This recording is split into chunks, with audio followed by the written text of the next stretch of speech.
Friends, welcome to our channel. మనము about Ugadi అంటే ఏమిటి, ఉగాది గురించి తెలుసుకుందాం. తెలుగు ఉగాదికి పేర్లు ఎలా వచ్చాయి, ఉగాది పండుగను ఎలా ప్రారంభించారు, ఈ ఉగాదిలో సంవత్సరాల పేర్లు ఎలా వచ్చాయి, వాటి అర్థాలు ఏమిటి అనే దాని గురించి తెలుసుకుందాం. ఫ్రెండ్స్, తెలుగు యుగాది సంవత్సరముల పేర్లు ఎలా వచ్చాయి, వాటి అర్థాలు. ఒక్కో తెలుగు సంవత్సరాల పేర్ల వెనుక కథ ఉందన్నమాట. తెలుగు సంవత్సరాలకు ఉన్న 60 పేర్లు నారదుడి పిల్లల పేర్లుగా చెబుతారు. ఒకనాడు నారదుడి గర్వాన్ని తగ్గించేందుకు విష్ణు ఒక మాయ చేస్తాడు. అతడిని మహిళగా తయారు చేస్తాడు. స్త్రీ రూపంలో ఉన్న నారదుడు ఒక రాజుని పెళ్లి చేసుకుని 60 మంది పిల్లలను కన్నాడనమాట. అయితే 60 మంది ఒక యుద్ధంలో చనిపోతారు. తర్వాత విష్ణువు నారదుడి మాయను తొలగించి మీ పుత్రులు తెలుగు సంవత్సరాలుగా వర్ధిల్లుతారని వరమిచ్చారని పురాణాల ప్రకారం చెప్తారన్నమాట. అలా నారదుడి 60 మంది పిల్లల పేర్లు తెలుగు సంవత్సరాలుగా ఈనాటికి కూడా మనం పిలుస్తూ ఉన్నాం. ఫ్రెండ్స్, తెలుగు సంవత్సరాల పేర్లకు ఒక్కో దానికి ఒక్కో అర్థం ఉంటుంది. ఆ ఏడాది దాని ప్రకారమే కొనసాగుతుంది. తెలుగు సంవత్సరంలో ఉన్న మొత్తం 60 పేర్లు, వాటి అర్థాలు ఇవే. తెలుగు ఉగాది 60 సంవత్సరాల పేర్లను గురించి ఒక్కొక్కటి మనం తెలుసుకుందాం. ఫ్రెండ్స్, ప్రభవ, మొట్టమొదటిది ప్రభవ. యజ్ఞాలు అధికముగా జరుగుతాయి. విభవ, సుఖంగా జీవిస్తారు. మూడవది శుక్ల, సమృద్ధిగా పంటలు పండాలని కోరుకుంటారు. ప్రమోద్యూత, అందరికీ ఆనందాన్ని ఇస్తుంది. ప్రజోత్పత్తి, అన్నింటిలోనూ అభివృద్ధి ఉంటుంది. అగీరస, భోగాలు కలుగుతాయి. శ్రీముఖ, వనరులు సమృద్ధిగా ఉంటాయి. భావ, ఉన్నత భావాలు కలిగి ఉంటారు.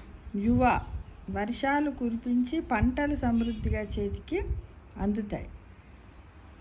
దాత, అనారోగ్య బాధలు తగ్గుతాయి. ఈశ్వర, క్షేమము ఆరోగ్యం సూచిస్తుంది. బహుధాన్య, దేశము సుభిక్షంగా సంతోషంగా ఉండాలని సూచిస్తుంది.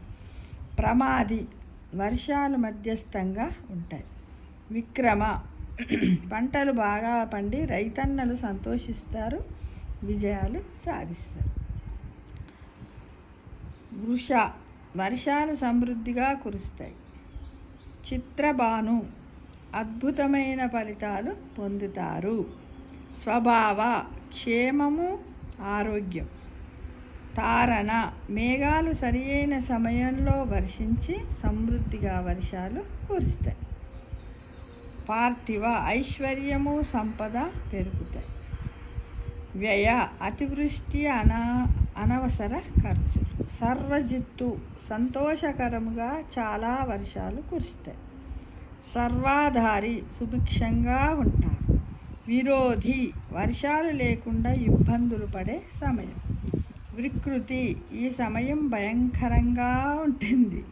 కర, పరిస్థితులు సాధారణంగా ఉంటాయి. నందన, ప్రజలకు ఆనందం కలుగుతుంది.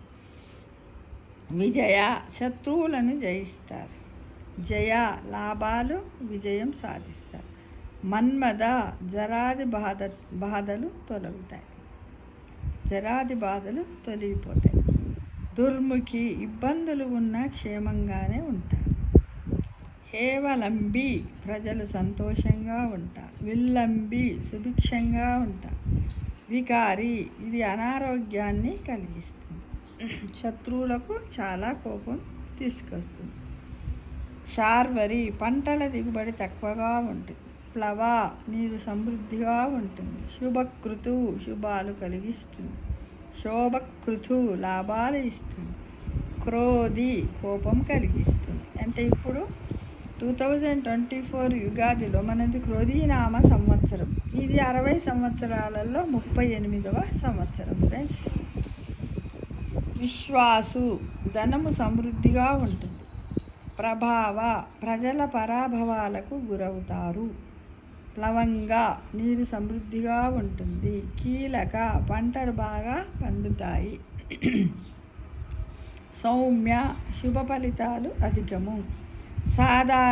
సాధారణ పరిస్థితులు ఉంటాయి. విరోధికృత్ ప్రజల్లో విరోధం ఏర్పడుతుంది. పరిదావి ప్రజల్లో భయం ఎక్కువగా ఉంటుంది. ప్రమాదీచ ప్రమాదాలు ఎక్కువ. ఆనందంగా ఉంటారు. రాక్షస కఠిన హృదయం కలిగి ఉంటారు. నల పంటలు బాగా పండుతాయి. పింగళ సామాన్య ఫలితాలు కలుగుతాయి. కాలయుక్తి కాలానికి అనుకూలమైన ఫలితాలు లభిస్తాయి. సిద్ధార్థి కార్యసిద్ధి. రౌద్రి ప్రజలకు చిన్నపాటి బాధలు ఉంటాయి. దుర్మతి వర్షాలు సామాన్యంగా ఉంటాయి. దుందిబి క్షేమము ధ్యానం. రుధిరోద్గారి ప్రమాదాలు ఎక్కువ. రక్తాక్షి అశుభాలు కలుగుతాయి. క్రోధన విజయాలు సిద్ధిస్తాయి. అక్షయ తరగని సంపద. ఇలా మనకు తెలుగు ఉగాది సంవత్సరాల పేర్లు వచ్చాయన్నమాట. ఎవరి మూలంగా వచ్చాయి? నారదుని మూలంగా, విష్ణుమూర్తి మూలంగా ఈ విధంగా వచ్చాయి ఫ్రెండ్స్.